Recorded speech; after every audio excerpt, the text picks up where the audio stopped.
ꯑꯗꯨꯒ ꯃꯌꯥꯝ ꯑꯩꯉꯣꯟꯗ ꯀꯃꯦꯟ ꯑꯃ ꯂꯥꯛꯄꯅꯤꯀꯣ ꯑꯩ ꯍꯧꯖꯤꯛ ꯀꯩꯅꯣ ꯑꯩꯒꯤ ꯃꯣꯕꯥꯏꯜꯁꯦ ꯚꯤꯗꯤꯑꯣ ꯅꯝꯈ꯭ꯔꯕꯅꯤꯅ ꯍꯧꯖꯤꯛ ꯃꯃꯤꯡꯗꯣ ꯅꯦꯅꯦ ꯌꯨꯇꯨꯕ ꯀꯃꯥꯏꯅ ꯍꯥꯡꯒꯦ ꯍꯥꯏꯁꯦ ꯌꯨꯇꯨꯕ ꯍꯥꯡꯕꯗꯤꯅꯦ ꯍꯧꯖꯤꯛ ꯌꯨꯇꯨꯕꯇ ꯊꯤꯔꯗꯤ ꯃꯌꯥꯝ ꯑꯃ ꯚꯤꯗꯤꯑꯣ ꯃꯌꯥꯝ ꯑꯃ ꯊꯣꯛꯂꯛꯀꯅꯤ ꯍꯥꯏꯕ ꯚꯤꯗꯤꯑꯣ ꯃꯌꯥꯝꯅ ꯃꯤ ꯃꯌꯥꯝꯅ ꯍꯥꯞꯅꯔꯕꯅꯤ ꯍꯥꯏꯗꯤ ꯌꯨꯇꯨꯕꯁꯦ ꯀꯃꯥꯏꯅ ꯍꯥꯡꯉꯦ ꯍꯥꯏꯁꯦ ꯑꯗꯨ ꯑꯣꯏꯔꯁꯨ ꯌꯨꯇꯨꯕꯁꯦ ꯀꯃꯥꯏꯅ ꯍꯥꯡꯒꯅꯤ ꯍꯥꯏꯗꯤ ꯑꯈꯪꯕ ꯑꯃꯒꯅꯦ ꯇꯥꯟꯅꯔꯒꯅꯦ ꯀꯔꯤ ꯌꯨꯇꯨꯕꯀꯤ ꯔꯨꯜ ꯈꯔ ꯂꯩꯕꯅꯦꯕ ꯑꯗꯣ ꯑꯈꯪꯕꯗꯨꯒ ꯇꯥꯟꯅꯔꯒ ꯌꯨꯇꯨꯕꯇꯣ ꯑꯗꯨꯃꯥꯏꯅ ꯍꯥꯡꯕꯤꯔꯣ ꯅꯠꯇ꯭ꯔꯅ ꯑꯩꯗꯤ ꯊꯥꯞꯄꯅꯤꯅ ꯑꯩꯅ ꯍꯥꯏꯔꯁꯨ ꯑꯈꯪꯕꯗꯨꯒꯤ ꯃꯅꯥꯛꯇ ꯂꯩꯕ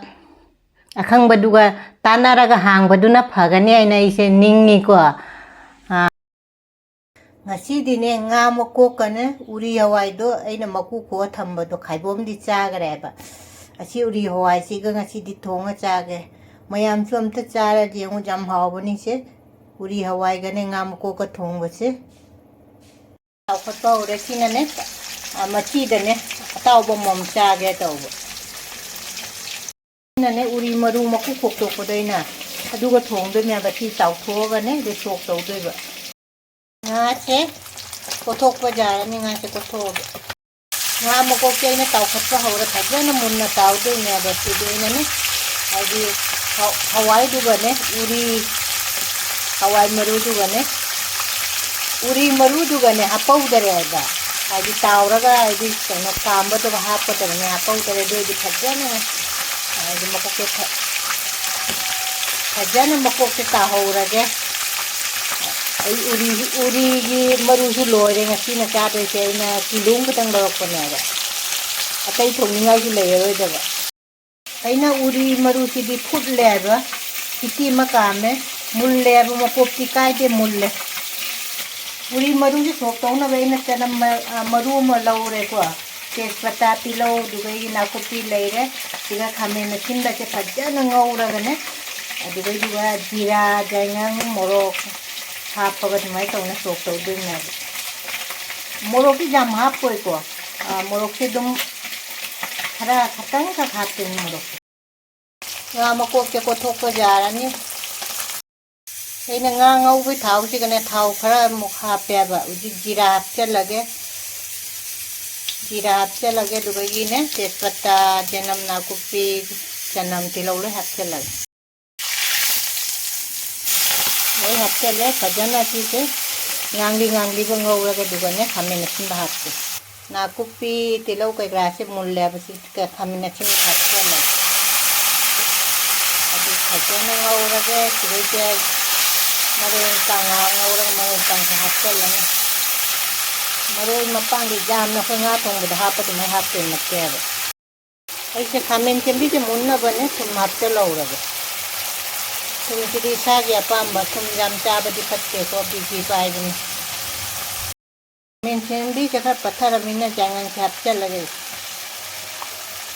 dugai gira mo ko hapche lage morok kidi ne mamingi ai do hapche lage adu phajana ngaurage Kamin chimbi se mulle bane inga se hapche lage nga makok taw ba se hapche lage kamin chimbi chiga nga ngomi na ge du hawai se sokko sange uri maru se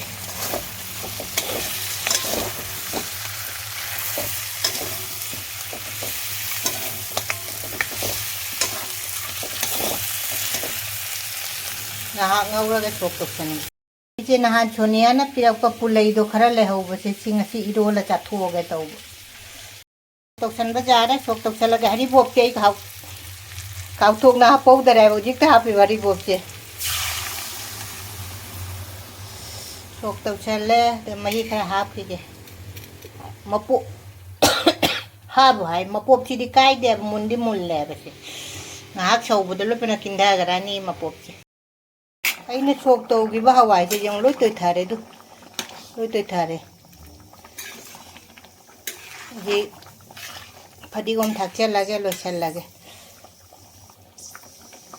ऐसे ने cooker the हवाई से काम बदने nga makok se tawra hapam gada bane ba फटीगोम de थक्चे लगे लोचल लगे लोरे आलू का से खर चोतकना दुमने इरोलेब अदु फरिगोमसे थक्चलगे ngasiगी hinjangsidine ngasiगी mathel urigi marudo aduga nga makok ka thongbani haribop ka hapaga asigana pulai alu ga pulai ga ironba choniana pirakpa pari momna pirakpa siga marinkhaba leire senga atouba leire salatana tilauga gajar ga leire mathendi sitane mayam punama rekhana ikongno na khoramjari ngasi su mukbang oina dum pore ko ngasi gi mathel che mamang da jaina dum haigrabani uri maru ga ne nga makok ka thongbani haribop ka hapaga sigana marinkhaba leire sigana nga atouba dugai gajar salatana tilauga gajar ga aduga kaino pulai ga alu ga sonia pari momna pirakpane ba adu lagi se an khoram haurage aigona hangakpado aina comment ai loi pai haba ado uri hawai siga nga makok ka thongba siga adu mayam da dum ilage haribop ka jaure haribop se kona hapane ba ina leng he nga kaino atouba siga ilage mayam che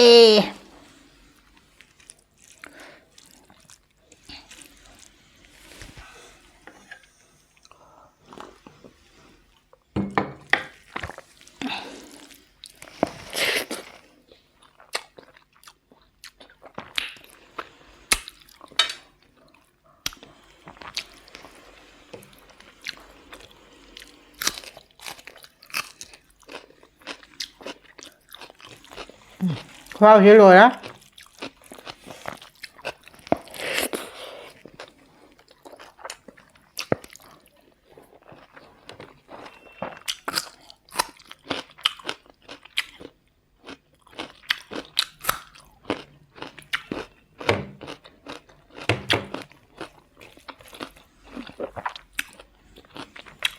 Haribop nè bạn.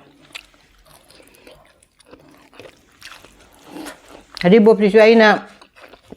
kangalaga porem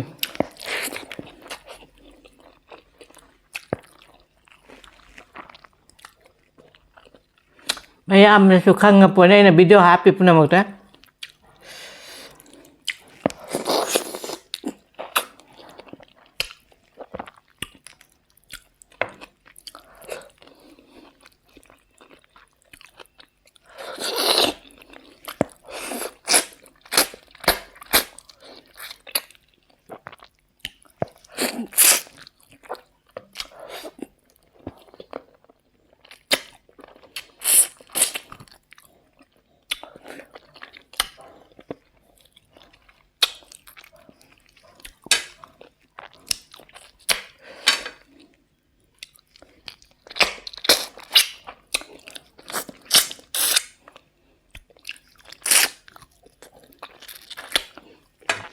Tharoi cha phang ta na nga makok sina tharoi sa chup pai do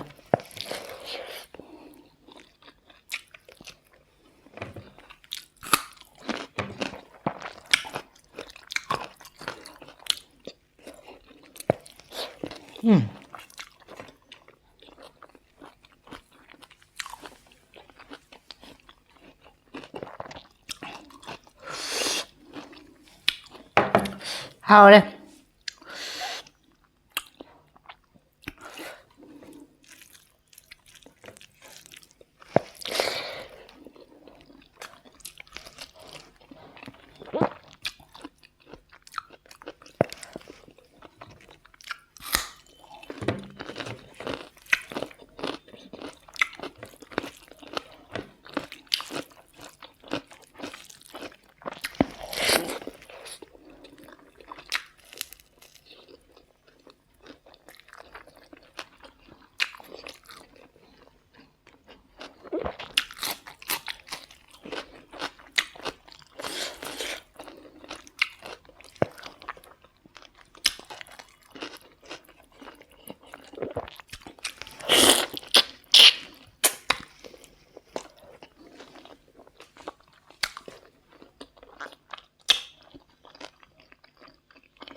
कुकरꯗꯅꯦ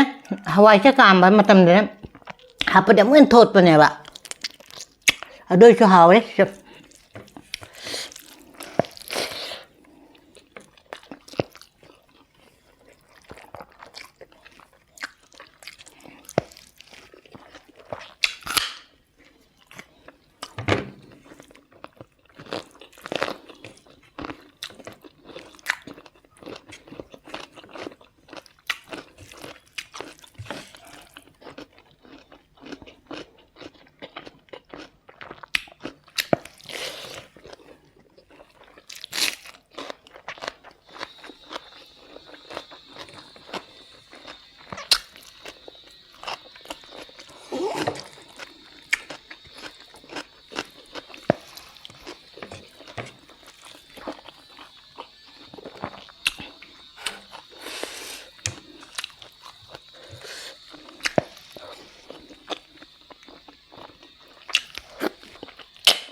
이러면 뭐 사택동 좀 하.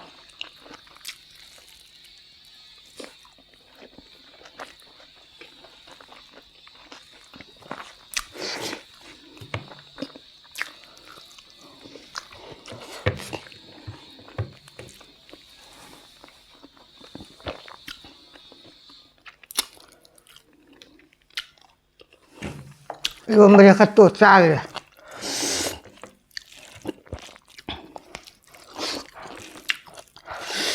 빠무나 불레가 자꾸 이래 자르면 이게 안 너무 그러면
이 보트는 뭐 무시하고.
시피둡체, 응?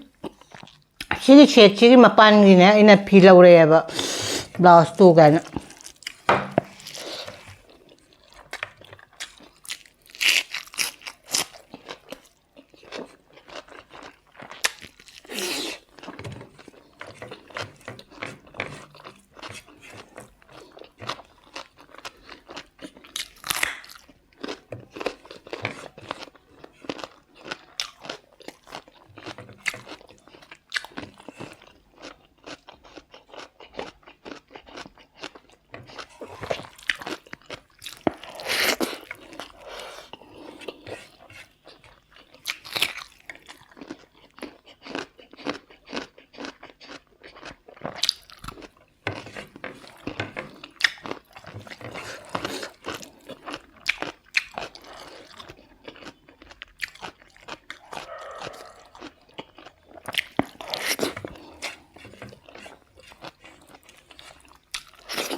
ngasi uri maruga